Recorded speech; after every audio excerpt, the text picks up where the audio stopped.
The former head of Europe's central bank, Mario Draghi, says only good debt can save the Eurozone. Good debt gives a positive return on investment, helping a region to grow. But the problem with Europe is governments decide where these huge sums of money get allocated. This means many of the investments are chosen for political reasons, not economic reasons. It's different here in the US, where professional money managers decide where the funds should go and use return on investment as their guiding principle. We'll discuss this with Daniel Lacalle, chief economist at Tressis and the author of Escape from the Central Bank Trap. Daniel, great to see you as always. Thanks for coming on. Thank you very much. Likewise. So Daniel, we have Mario Draghi. Are we getting, or is Europe seeing the type of debt that he is looking for?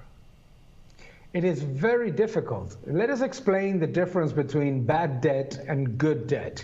Good debt is when companies or governments use leverage to invest in the real economy, to generate real economic return, the debt that is repaid and that generates the virtuous cycle of credit and growth. That is good debt. What is bad debt? Bad debt is all of that that is used for governments, particularly to finance current spending, finance entitlements, finance as well projects that are not going to generate higher growth or jobs, and that ends up being a drag on the economy.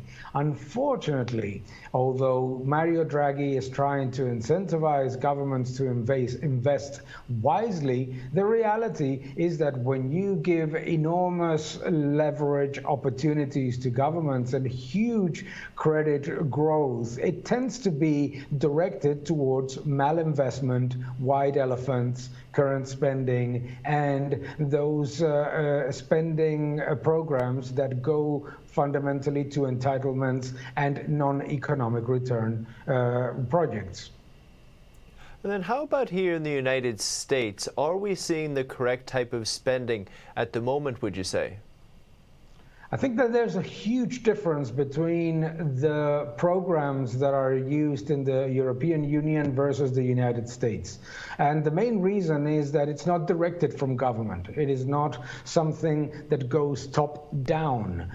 These are mostly programs that are sent bottom up, and the United States has a much more diversified, open and flexible credit market that allows the economy to at least send the majority of these stimulus into the projects that actually make sense from an economic perspective.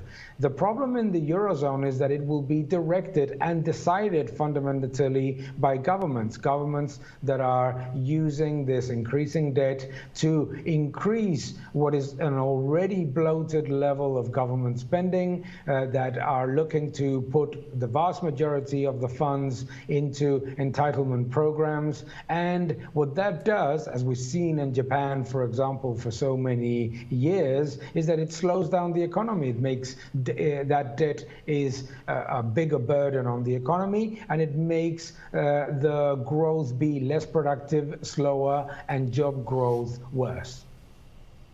Edges us a bit closer to the socialist state as well. Daniel, I appreciate your time. Thank you for coming on. Thank you very much. Always a pleasure.